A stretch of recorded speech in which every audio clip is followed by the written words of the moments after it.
Проект DataTime во многом является уникальным, в том числе и для опыта Российско-Кыргызского фонда в работе с IT-проектами. И мы надеемся, что это пилотный проект наших друзей и инвесторов. Хотелось бы пожелать, чтобы побольше было клиентов, побольше было востребованности и побольше было такого движения, развития, прорывов.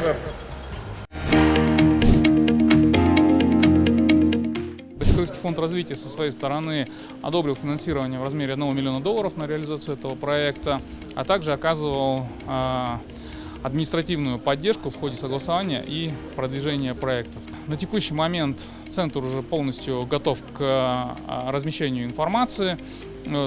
Плюс он позволит не только хранить нужную и конфиденциальную информацию, которая есть в нашем банковском секторе, в наших государственных органах, но и также предоставлять услуги для размещения данных из других государств, в том числе из Российской Федерации.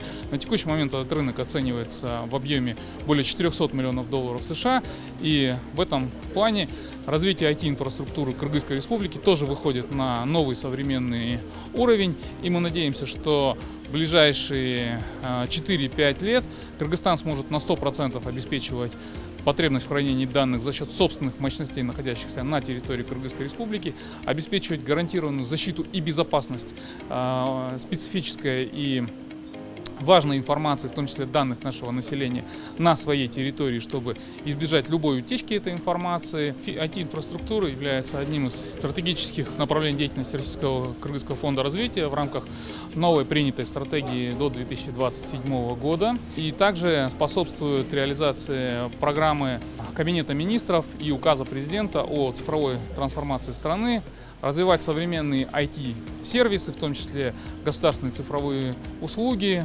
банковские услуги, искусственный интеллект, в том числе за счет развития своей инфраструктуры, современных интернет-провайдеров, IT-направлений и других необходимых элементов.